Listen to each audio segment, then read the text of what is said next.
This podcast was recorded during the 2023 WGA and SAG-AFTRA strikes. Without the labor of the writers and actors currently on strike, the series being covered here would not exist. Welcome to the Artie's Attic Warehouse 13 Fancast, where a steampunk girl, a lifelong sci-fi fan, and a rocket scientist chat about the popular 2009 sci-fi series. There's never a dull moment with the agents dedicated to protect humankind from unexplained phenomena that manifest their powers in special objects. And there's all those friendships and relationships along the way. Grab a cookie while you can. Hope you don't smell fudge. Gear up with your Farnsworth, Tesla, and neutralizer, and let's have some fun by snagging it, bagging it, and tagging it.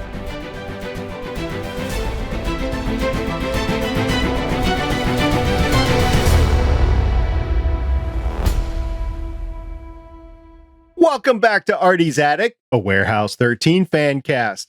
I'm the Warehouse 13 janitor. Who do you think cleans up after Artie when he makes all his replica swords? I'm SP. And joining me is the original lead Artie's Attic agent, who would have much preferred to keep this DC episode confined to the museums of Washington, D.C. It's Agent Shannon. Actually, I'd be all over the place. All over the place. I got to go there in a few weeks. I want to go. Take me with you. Okay. I volunteer. We'll make that happen. I love DC. And she just spoke up, the rookie agent tonight, who discovered she is actually Artie's Attic red shirt, is Agent Carolyn. Hey, She's why am I not a the red red shirt? No, actually, my shirt is green tonight. It's metaphorically, Carolyn. But I bet you can guess already what my favorite line of this show is. I'm so glad you got that red shirt comment. Me? Yeah. You know I'm going to get it. No, I was quoting. Quoting he's so happy. He's like, I am so He was proud of very you. happy Micah got that reference. I'm so happy you And then got she's that like, reference. I'm not a red shirt. By the way, on this show, we are continuing our discussion on the show that premiered 2 years before the popular parental avoiding Snapchat app debuted. Really? Really? Wow. Both my girls have Snapchat. Mm-hmm. I've heard. That's why I threw that in there. We're talking about Warehouse 13, Season 1, Episode 7, Implosion. Pete, played by Eddie McClintock, and Micah, played by Joanne Kelly, rejoin their Secret Service detail in Washington to intercept a samurai sword that's about to be given as a gift to the president. They expect the mission to be a quick swap with a decoy, but instead discover that someone else is out there, also trying to collect objects that belong in the warehouse. This episode premiered August 17th, 2009. Shannon, this has to be one of your favorite episodes so far. It is. When did it premiere? August 17th, 2009. I was pregnant with Michaela when this came out. Oh, that makes me feel old. Okay. She's born in January of 10. I was definitely pregnant. You know what? It is because we're getting closer to the end of the season. You're starting to see another player.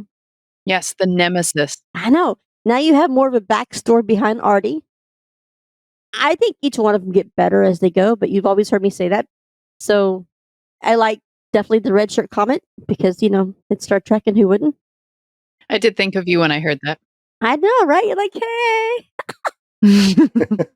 Were you happy, SP? The first thing he said was go snag it, bag it, and tag it. So that made me think of you. I was, it was really cool at the beginning, with Pete playing with the sword and faking, getting stabbed. And then at the end of the episode, you have Artie actually getting stabbed because it's the only way you could get the sword and everything. So it was mirrored in there and everything.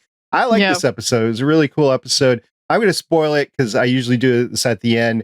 This is my second favorite episode so far, number 2 out of 7. The only one to beat it is Claudia. Yeah. It's hard to beat Claudia.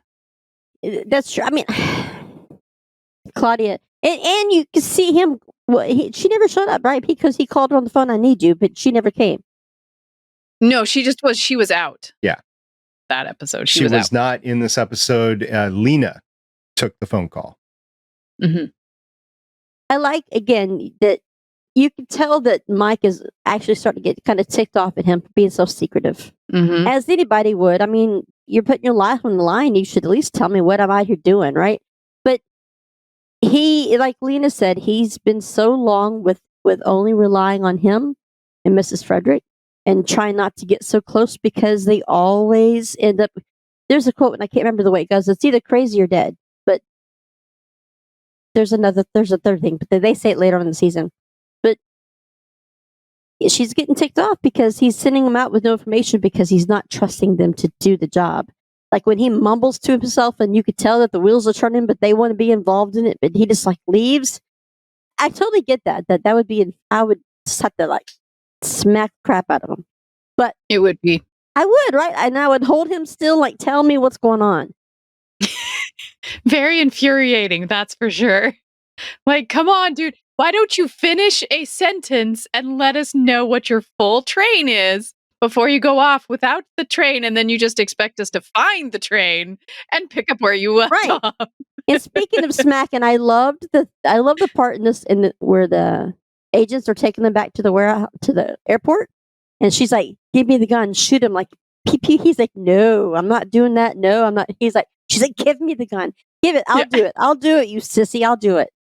And then all you see is the Farnsworth go off. I mean, not Farnsworth, but the Tesla. Lightning. Thank you. Yeah, Lightning. Tesla. Yep. The lightning in the car. I had to give you signals. Strike victim. As they said beforehand, "Hey, I want to pick up a paper," and then they crash into the paper thing that was there. That was kind of funny. And it was funny in the beginning, Pete's playing with the samurai sword because he sees it and he's like, "Oh, yeah, I have to play with this," because, Pete touches everything. I love how he mouths everything. I know. He was like mouthing like an old like kung fu movie, just mouthing everything. "Oh, hello." And then Micah comes in. "Must you always touch or play with everything? Must you always play with everything?" And he's like, "Yes." Sounds like Sean. Yeah. Most guys, really. Most guys. Like You gotta to play with their everything. toys. Yeah. Mm-hmm. Yeah. So you mentioned the Nemesis appeared in this episode, right? Mm-hmm. Played by the wonderful Roger Rees.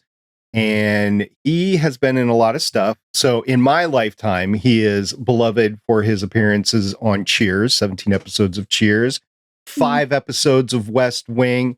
He does 7 episodes of Warehouse 13. And he has a total of 93 acting credits over his career, one of which was included in the movie The Scorpion King as well. So he has been around both in film and TV, most notably for TV, though. I think he's a good actor. He's a good nemesis for here, but that just means we're getting one more episode closer to him releasing my favorite recurring actress that's on this episode, that's on the season. Well, I guess technically next season she comes in, but whatever. Mm-hmm. So yeah, you discover that because he has a Tesla, obviously he knows the secrets of the warehouse. So eventually they're going to put 2 and 2 together and realize that he was a warehouse agent. Well, I think they say that, don't they? That it was like Artie's partner or something. Yep. Wasn't he Artie's partner? And we find that there was a woman involved because, guys have to fight over gals. Always McPherson happens. is Artie's partner and best friend. And of course they fought over Carol or Carolyn or whatever her name. I think it was Carol. Her name was Carol. Yeah. Okay. Mm-hmm. So things didn't end well between the two of them. Even Carol, though, when we see her in the show, she's like, "You haven't changed a bit, Artie. You're still secretive." So even for as long as she can remember, he's been that way. So it's not just with Micah and Pete that he's super secretive. He's been that way. But he was also, because we learned that he was Clearly, a secrets have been part of his cryptographer. life.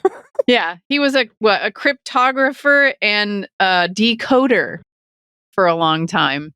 Yeah, he worked for the NSA. So he is not a Secret Service agent. He is an NSA employee or was an NSA employee. They're not agents, by the way. They're employees. So I can see how he needs this team of Secret Service people to actually go out have the authority with the badge and be able to go out in public, because most people that work for the NSA, not exactly the best with people, not exactly the best with the world, and that sort of thing. Very math heavy, very introverted and everything. And that defines Artie. So this episode starts to define who Artie actually is and not a Secret Service agent, because most Secret Service agents are outgoing. They're detectives. They're very inquisitive. They have good critical thinking. Not that Artie doesn't, but it's just the outgoing detective lawman sort of thing with Secret Service, and the ability to go into the background and just, mold into the background. That's not Artie. Artie's in the room. Not to mention he walks around with the bag everywhere. But you're describing NSA. I'm like, that sounds like a serial killer. You're introvert and quiet, knows all the details and keeps to yourself. And yeah, that's somebody living in mama's basement right there. Quiet ones. Well, and usually Secret Service agents will finish their sentences, and most NSA people speak in half sentences and things because their brain's going so many miles an hour that the thoughts don't come out. So most NSA people, a lot of NSA people? I don't. I'm just going by what your description was. But I know a couple. I watch a lot of murder mystery shows. I know, and I watch a lot of TV, and it's from TV. Okay, just like a TV nerd. Yeah, I'll admit I know several hundred NSA employees. So there you Carolyn, go. What you just said, it's funny that you talk about how he doesn't complete his sentences, and Mike is so ticked off all the time because he doesn't do that, right? He mumbles to himself and then he disappears. Later on in season 3, and I don't remember the name of the episode, but even in season 3, there is a scene where he's mumbling and she's mumbling, and the woman that plays Pete's mom, Kate Milgram, she's like, you realize you haven't completed a sentence, right? But I'm just saying this because it gets to the point that Micah starts to speak Artie. Yeah. You remember what I'm talking about? Yeah. But in this episode, Micah has a point, because at the very end, even Artie, he's talking to his boss and he's like, they don't need to know anything. I'm like, I don't. So I had a couple of issues, the red shirt comment, Artie saying that. And also Dickinson, he's like, you want to tell me what's going on? I think at that point in time, you tell Dickinson at least a little bit of what's going on with the warehouse. Crazy. I want to come back, but yeah. Yeah, well, at least to get his help in certain things, because and to know what he's up against. I mean, to know why that they need this piece of the sword, the Suba, that piece of the samurai sword, so that it can't do the harm. They didn't have to tell him exactly everything. They could tell him, hey, this Suba part is going to make the rest of the sword do something really bad.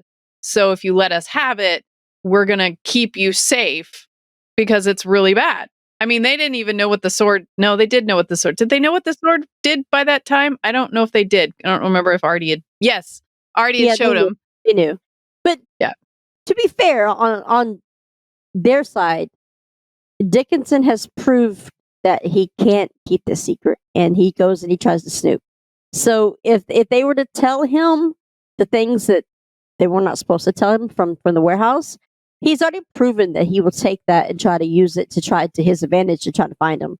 So I kind of get both ways. You got to learn how to be secretive, but you got to learn who to trust your team. And Artie was definitely being secretive. And now whenever they lay down the envelope full of all of his background, I'm surprised. You would think that's going to be the time that Micah is going to break, but now they don't want to listen to it. They want to, and even at the end, they're still defending him. So I just think it's good information, because now would be a good time, even though he is so secretive with them. They need answers too from him, and now they need to sit down and have a powwow and explain, because I wouldn't be able to work for somebody I can't trust. Yeah. Did you guys see, talking about the folder, the picture of a young Saul Rubinek in there? I did. Like that must have been like a profile picture for him as a younger actor, right? That's what he looked like when he played on TNG. Yeah.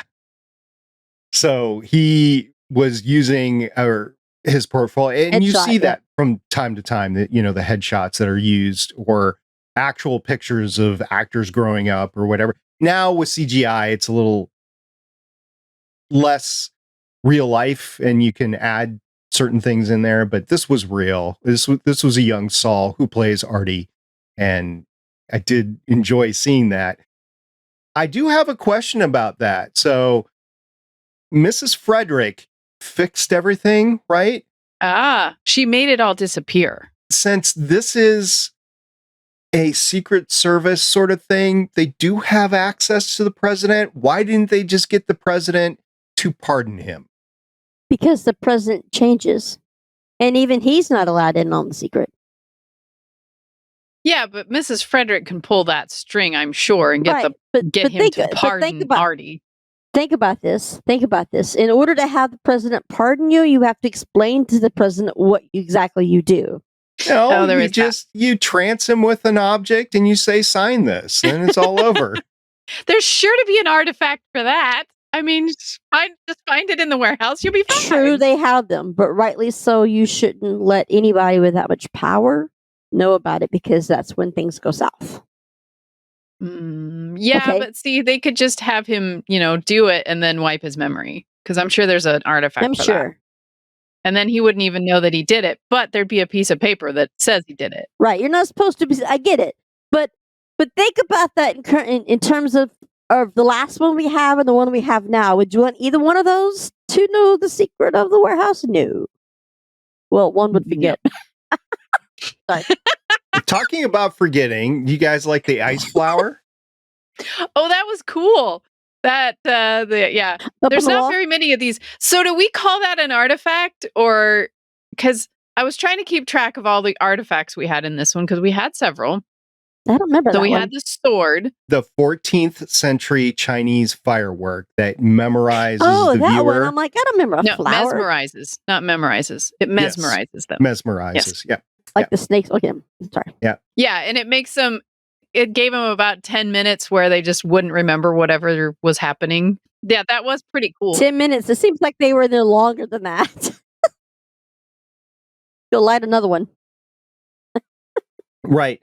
And you also had the implosion grenades, which were made, but they were technically from blueprints that I think were artifacts. I don't know, because they had that guy, this electrician, whoever he was, because I don't whatever. He's dust now. McPherson, yeah, I know. He's just a pile of dirt now. Whatever that was, I don't know. Was that a Tesla that he used to make him dust? I don't think the Teslas do that, do they? So he had to have a different artifact. So McPherson is the person that I'm guessing was there. He has other artifacts, and he ended up. That guy must have helped them with other projects, because he said, "Ooh, is that another gadget that I get to tinker with?" So it sounds like they may have brought other things to him to like reverse engineer, see if they could make something else with it. You can hear Artie talk about, I thought I think he said it was Eric. You swore you weren't going to do this anymore. Eric has been around for a while. He is like a third-party contractor for the warehouse. I don't think the implosion bombs were actually artifacts. I just think they were high-powered badness, right? That does horrible things. Well, you saw the actual blueprints for them. Yeah. Right. And I think the blueprints were artifact blueprints. Maybe. Because they do some horrific damage.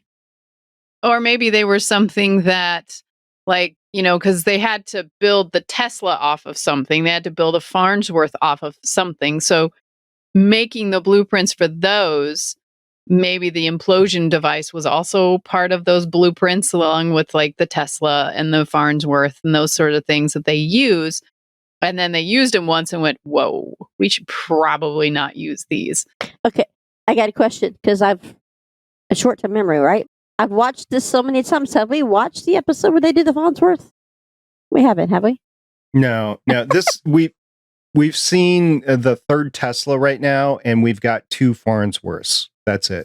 To my defense, I've seen this series so many times. I don't remember if I watched that episode with you guys or if I just have just watched it so many times. But okay, we're gonna get there. We're going to get there. Wait for it. Wait for it. Something that you do like, though, is history. I know. So the sword, which I'm going to butcher this name, but it's the Hanjo Masamna sword. So Something like that. I'm going to put, yeah. Great apologies to anybody that is Japanese or likes swords or whatever. Sword. Okay, we're just going to call it the sword. It's artifact and it basically splits light so that you are invisible behind where you actually swoop it. And it is actually, the name is taken from a real sword. Did you know that? I didn't. Enlighten me. Keep going. It is actually considered to be a Japanese national treasure and one of the greatest swords ever made.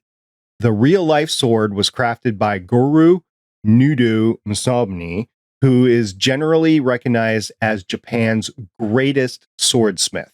It represented the shogunate and was passed from one shogun to another through most of the Edo period. So I know what a shogun is. Okay. Yeah. They actually did see the Edo period in the show too. That's correct. Yeah. The real sword has been missing since the end of World War II.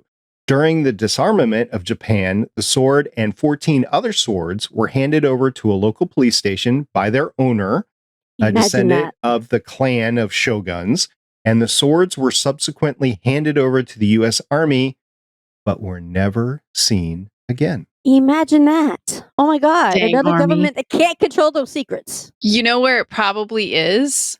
They're probably in the same crate with the Ark of the Covenant. Ark. I was just gonna say that. I think they're in the bottom of the bunker of Stargate.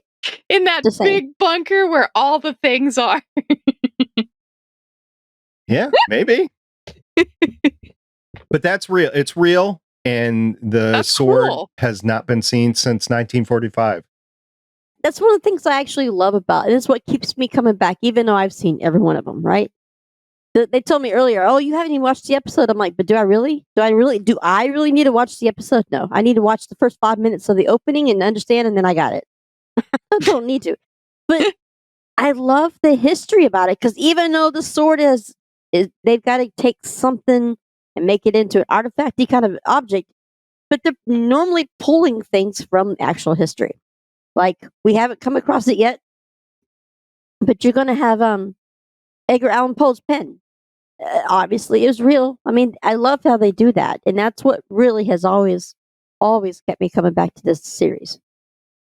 And steampunk and Micah. So and Micah and Jamie and I know, right? So there's so many good things. Micah and HG. Yeah, but I got to have Micah at the top of the tier there. Yeah, well, yes, it's kind of like this little triangles, Micah and then Claudia and Jamie. Okay, so Jamie, Micah, not Joanne, but Micah, Jamie, Micah, or Kat. Who is at the top of that pyramid? Why would you do that? Say that again. Say that again. Jamie, Micah, or who? Kat. Mm-hmm. Damn it. Damn it. I think I overloaded her brain. I overloaded the Shannon. Hang on. I gotta look at something. Hang on. I can't see that. Is that Kat? Is it? She's pointing at her wall behind her, by the way. Kat. That looks like Kat. That looks like Kat. So Kat is at the top of your pyramid. Kat Burrell is the top of my. Oh, yes. Okay. Yes. See that? That's Kat. Kat Burrell, people. Are Micah and Jamie on the same next level, or is one above the other? Micah's next. Oh, really? I thought Jamie would be up there. Yeah. Look, I have always liked Jamie. I do. She smells really nice. She's got a beautiful accent. Nice. It's the smell. We've been over the smell before on this podcast. And I do love her a lot, right? But I love you. I love you. Kat Burrell liked my tattoo of her, I mean, you get yourself tattooed on somebody else. Yeah, you'd like it. I like Micah as a character. I don't really like Joanne as the actress. Right. Which is why I said Micah, not Joanne. I like HG character more than I like Jamie's character on everything else she does. Including Stalma? No. I like Stalma, and but some of these I didn't like her on Dexter. I didn't like Dexter at all. I didn't like her on there. Did you like her in Agent Carter? Jamie Murray wasn't Agent Carter. No, in Agent Carter. No, I don't think she was in Agent Carter. Oh, was man. She? All right. Oh, come on. You are the Marvel guy. Did you just do that? I like you her are in the the original. Marvel. I mean, you swore she was in You there. have Legends of S.H.I.E.L.D. How No. It was, I know it was who I was thinking of. Now I got to look it up, though. She was wonderful in Jamie? I was thinking of Bridget Regan, by the way, not Jamie. Oh, she wasn't. Yeah. There was a British television show she was in. Maybe it was the Drifters. It's one of the first things she did. She was like 24 years old. That was a great series. I have all of that on. She plays a con artist. That's great. I like HG. I like everything about her steampunk background. I like everything about the Victorian area. I like that she's brilliant. She's smart. She can keep up with things. I like her passion behind looking for things in her daughter. Jamie as a person, to me, she's a bit skinny. She is. She really is wafer tiny. tiny. Yeah. She like give tiny and I breezes blow her over. understand the whole body shaming people do when when she went from playing HG to Stalma, she lost so much weight to do that character because you're half naked the entire time. Get in the bathtub, I get it. But I didn't find it attractive on her anymore. Bath beats. Yes, I enjoyed those bath beats. I would take the poison for all that. She. Yes. Yes. Carolyn, look at it. You made yourself blush. It's funny. Man. If people have never watched Defiance, that's what we're talking about. Yeah, there's a great podcast about it sometime. What was that called? Voices of Defiance. Yeah. Yeah, it was a pretty darn good podcast. I liked it. I don't know. She did enjoy those bath beats a lot. And that warm water. Mm-hmm. Indeed. Even with her son, which I found was weird. But okay. Cat Burrell is the top of my Cat's at the top. So now that we're done talking about the pyramid, I'm getting kind of hungry. Are you getting kind of hungry, Shannon? Depends on what we're eating. Cookies. There was no cookies. Oh, no cookies? There was no cookies in this episode. There wasn't even any food in this episode. Like, did they ever have time to eat? I mean, come on. He didn't eat a single cookie. Neither did Artie. I know. He must be starving by now. So many good restaurants in DC. And I want you to both realize how good I was when you asked me what I would eat. You did. You were very, very good. See? You were pretty good. You followed that one. You didn't talk on Tuesday. I'm just saying. I appreciate that. Yeah. So yeah, no cookies. Your mom watched this whole thing and she's like, I can't believe there's any cookies. I need to watch this again. We did. We watched it twice. And there were no cookies. No cookies. No cookies. No cookies. But we did find a phrase that made me think of Shannon. So when the ambassador to the Japanese embassy came in and talked to Dickens, thank you, and said that, hey, your agents are compromised, and he says you need to figure out what to do with this because I don't want to have to do any of the paperwork. I knew you were going. I don't want to have to do any of the paperwork, and we don't have to have to do anything with this. So you need to fix so much paperwork. Get your guys under control, or I'm gonna have to do paperwork, and you ain't gonna like it. I wrote that down as a note to just remind me to say paperwork because of Shannon. Was that your favorite part? No. I don't know what my favorite part would be. I mean, there was a lot of good. There were a lot. I mean, the first part was funny where Pete was playing with the sword and he was mouthing words like looking like he's saying Japanese and then just kind of saying, like it used to be an old movie. That's English dub, by the way. So they're actually speaking Asian in these movies, and then you just dub over English. Yeah, where their mouth might move like a million times, and they just go, "Hello." Yeah. It cracked me up. Just Artie popping up out of nowhere, Mrs. Frederick popping up out of nowhere. Yeah, I mean, you really get to see more of what rattles Artie. You really get to see long day. Marty, take your kids, Marty, something's got to be done about your kids. Out of this episode, I really enjoyed the world building because you really start to get the world building. Mm-hmm. We started really with Claudia, but then we really get it here, and then when we get them colliding and everything, it's just going to be great. But I like the world building of this episode, even though there was no cookies, there was no snagging it, tagging it, and bagging it, other than him saying that. And because when we see the sword in the long cylindrical thing with the purple juice, it's already been neutralized. So there's really no snagging it, taking it, bagging it in this. But we get McPherson, we get Dickinson, we get Frederick, we get all this sort of stuff. We even get Lena being the man in the chair back in the warehouse. So all awesome stuff in here, just no cookies and no snagging it, taking it, bagging. Well, there's also, you got to remember that McPherson, what did he kill the guy with, right? So I can tell you McPherson does have multiple artifacts that he's been stashing away all this time, all these years. But he's also been making entry, but not him personally. It was so creepy. I've been watching them. Yeah. Really? Yeah.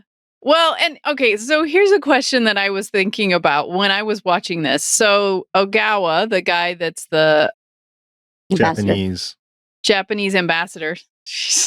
I'm glad I have you guys to keep me in track. So he brings the sword and he steals the sword and the Suba and gives it to McPherson and gets paid for it. Why the heck didn't he just leave at that point? Why is he still standing there when Artie shows up and then McPherson chops his head off? Why didn't he just go somewhere? No. Here's the reason. Because it's personal. Because they were partners. They were best friends. And he wants Artie to know because he's leaving a bread trail for him.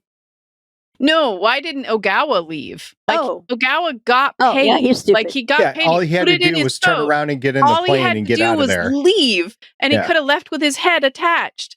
No, he stood there. He waited. Artie came in, and he's like, "Don't move, Ogawa." And then he heard McPherson, and he's like, "So when's he show up?" And that's when McPherson just whacks off Ogawa's head, and I'm like, "Yeah, you can't leave evidence." But I mean, what if it was me? I'd given the guy the thing he wanted. He paid me. I'm out the door. I'm gone. He doesn't want to leave any evidence. The same reason that he killed Kluger, the electrician, Eric Kluger. No, I get that part. But I mean, I get that part. He would have hunted him down probably eventually. Yeah. But why didn't the guy just That's the same kind of question that you would have. This reminds me of every cheesy 80s horror movie ever, right? Like Friday the 13th, right? Why does it have to be some half-naked white chick in the middle of the cabin? In the middle of the woods in the cabin with no curtains. You had me at half-naked white chick. It's always a half-naked white chick. You're the one stupid in the movie. There. I don't care. I hate horror movies, but you had me right there. Okay, but she's in the cabin in the middle of the woods and nowhere around, but there's not a single curtain on it. And she hears a knock on the door. Next thing you know, who is it? And you get a blade through her stomach, right? She's stupid. That's what that is. Okay? Why would you meet someone in the middle of an empty hangar? Why couldn't you just met in the door frame? Why couldn't you met outside? Why maybe in the car? I would never put myself in the position where I got to meet you someplace. Why don't we just meet neutral? I think he had to meet him there because that was the Japanese spot where he could be not detained or something because he was trying to. He said he was taking it back to Japan because they lost the sword. So they wanted this priceless artifact back. that's what he said. And because he's the embassy guy, nobody questioned him. Well, he should have had backup. So, sorry. Yeah. But it was cool to see as they're getting ready to leave, and they're going to take him to the airport. Pete's like his spidey senses tingling, and he finally figures out who that person was that he saw leaving the door where the sword was. And Micah's picking up on his vibes and going, what are you thinking, Mike? What are you thinking, Pete? Now. Yeah. So it's fun to watch this connection that they're starting to have. And she just kind of looks at him. Sometimes she looks at him like she did in the beginning. Must you touch everything? There's an episode. And then at the end, she's like, look at him like, what is it, Pete? What is it? I love how how she's starting to trust him. I love that throughout the series, you'll start to see more and more of that brother and sister relationship that they have. There's an episode, and I don't even remember what season it is. They all blend together after a while. But there's a part where she looks at him crazy. Like one time he drops cheese on the Farnsworth, and instead of wiping it off, he licks it off. And she's like, "You're like a dog." Like, I can't take you anywhere. There's the 5-second rule. He just licked the Farnsworth, and she's like, "Ew, can't take you anywhere. You're like a dog." Do you know where that thing's been? Yeah, if I had one, I'd lick it. Then you make it yours. If you lick it, it's mine. It's true. I have that shirt. I have that shirt too. It has tacos on it. Mine has Stitch on it. A little bit more innocent than mine, but okay. Yes, mine is a lot more innocent than yours. I'm not innocent at all. Nope. At all. I think Carolyn is the only innocent one on this podcast, but okay. Pretty much, yeah. I will claim that. That's fine with me. Let's see how you stand being around us. Okay. We're corrupting her. Yes. Slowly, but surely, probably, yeah. Mm-hmm. The other funny part that I thought was when the Secret Service, not Micah and Pete, were taking the Suva back to the museum, and the embassy guy was trying to steal it, and he had a Tesla, and then Pete pointed his Tesla at that Tesla, and they fired at each other. All of my brain said was, "Don't cross the streams." Yes. Yes. A lot of Tesla energy going on right there. Yeah. My brain just said, "Don't cross the streams," and then that was a lot of electrical energy fired. So I think all around this was a great episode. I still like Claudia too, but as we go further on, you're always going to hear me say I like the connection that Pete and Micah are starting to have. She trusts him more, and now that she has more reason not to trust Artie, he's about to get an earful. I think she could probably kick his butt too if she needed to, but I mean, she's still dealing with the loss of her former partner. She hasn't worked that out. So there's a lot of underlying things going on. Which is why she has problems with, I'm not expendable. I'm not a red shirt. That and trust, she's got to be able to trust.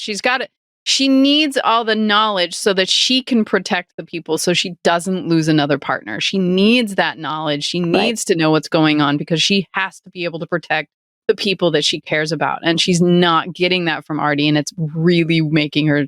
She's like, I'm going to lose somebody else, and I cannot lose somebody else again. I mean, we saw in the last episode, she's like, I can't lose Pete.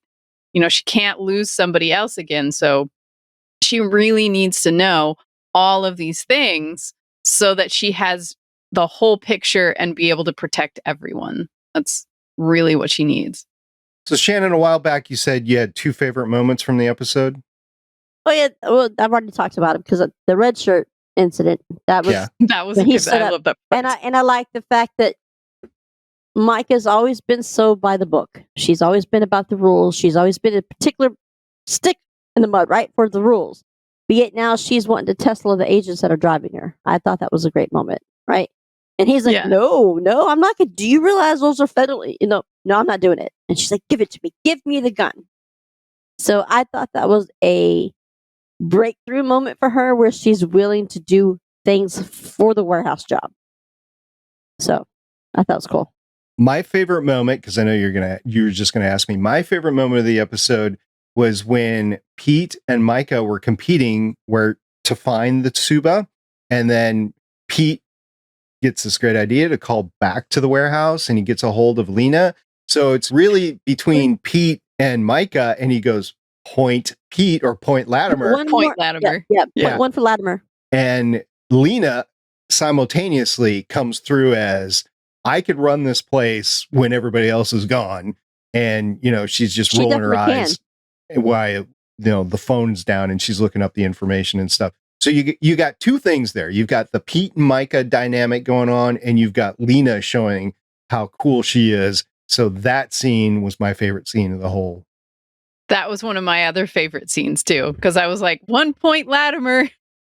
You don't realize, because they haven't showed it yet, but Lena is just as much as part of the warehouse as Artie is, because the bed and breakfast, that is a magical place for them, right? It's Tahiti. Or they've got It's Tahiti. the duplicate in the warehouse, right?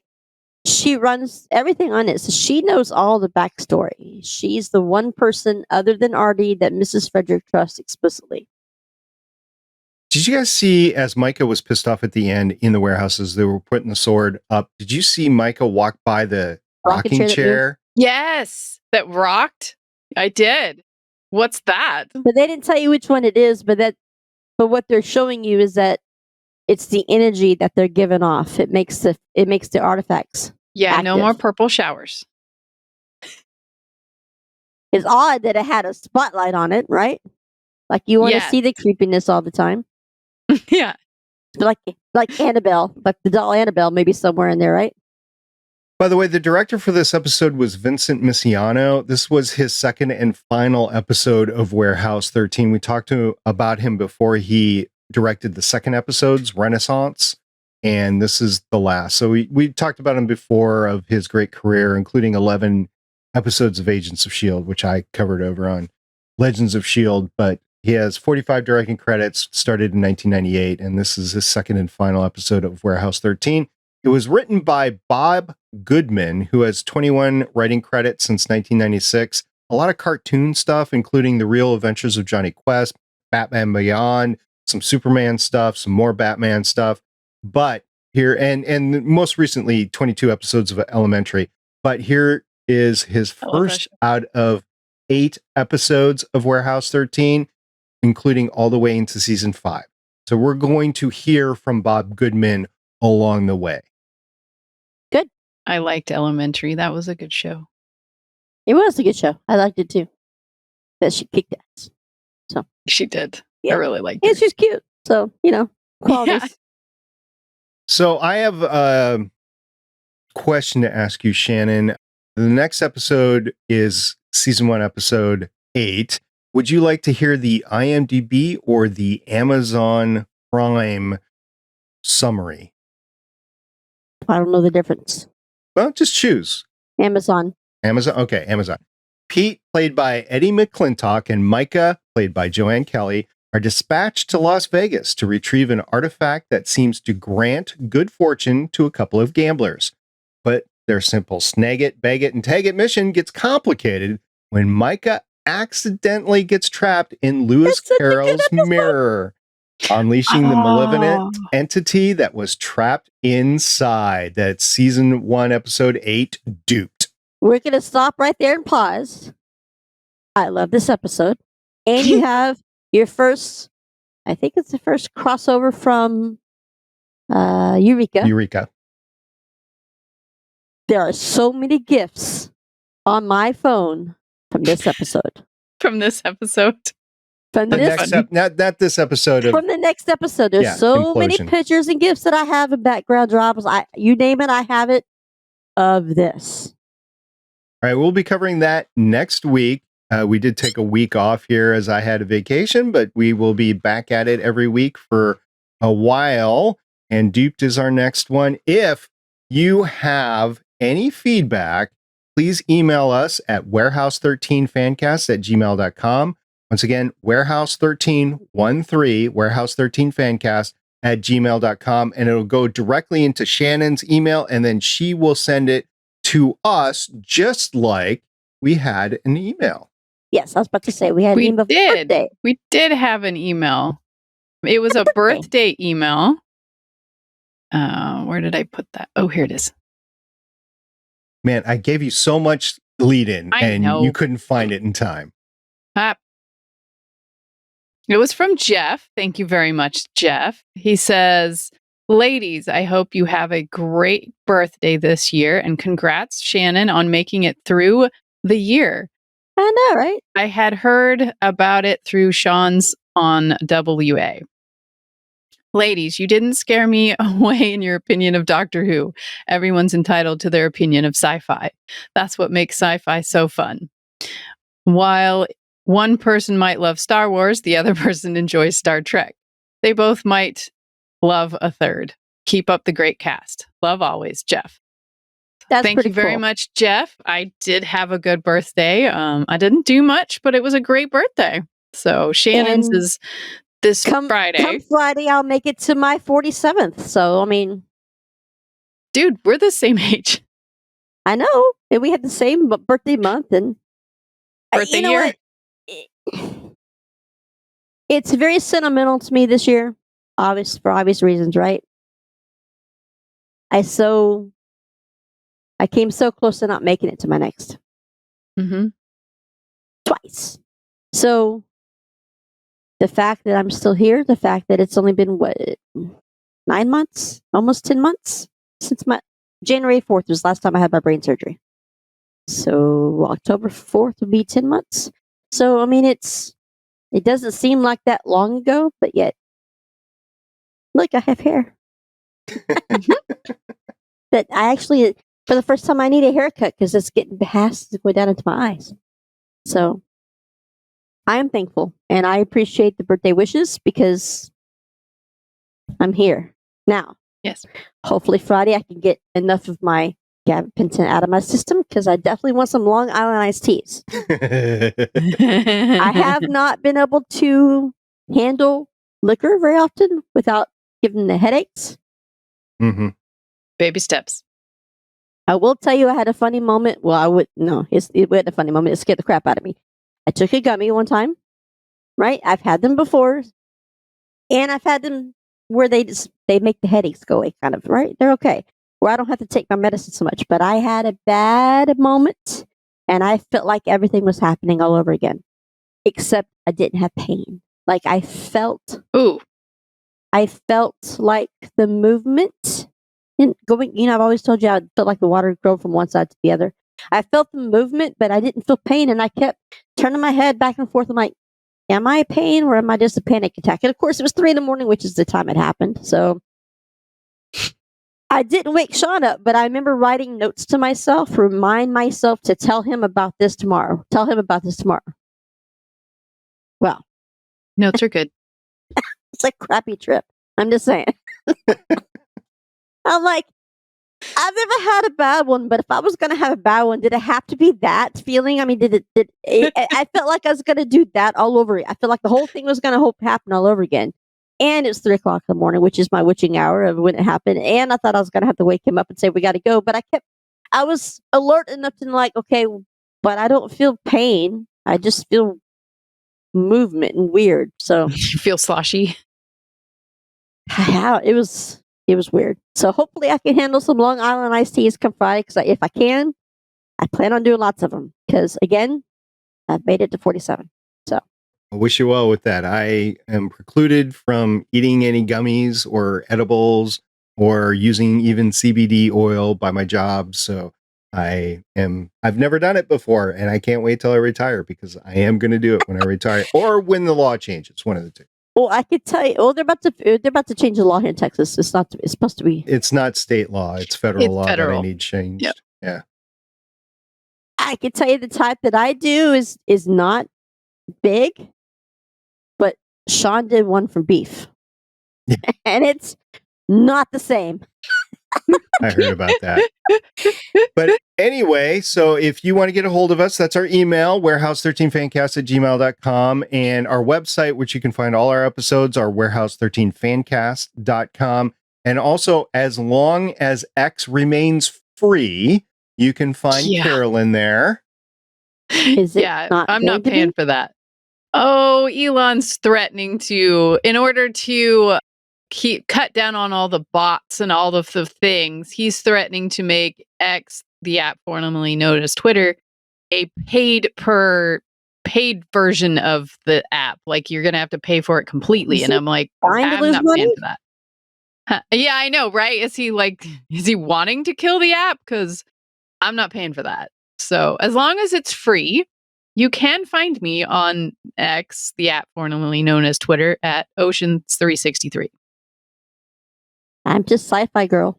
So SYFYGURL on the X. Yes. X Blue, I believe, is the corporation name. But you can find the ladies over there. They will gladly banter back and forth with you. And I can't believe you made me choose. Why would you make me choose? I didn't make you choose. I was just wondering who was on top of the pyramid. That's not really choosing. That's just who's on top. Cat. Who's on top? I mean, yes. We all know who's on top in our minds, right? I was just asking her who's on top.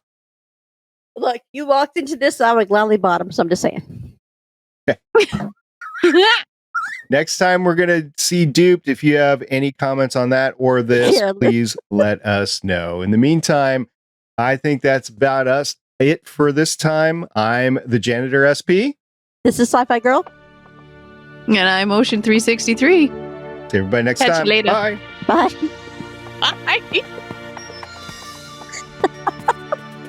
Thanks for joining us for an episode of the Artie's Attic Warehouse 13 Fancast. You can find all our episodes at warehouse13fancast.com. If you'd like to contact us, you can hit us up on our email at warehouse13fancast@gmail.com. We are a part of the Lone Wolf Podcast Network. You can hear more of this cast and other shows like it by checking out lonewolfpodcasts.com. The intro music is Sci-Fi Hybrid Intro by Soundmake, and the outro music is Science Fiction by Tunes to Go. Both were purchased on pond5.com.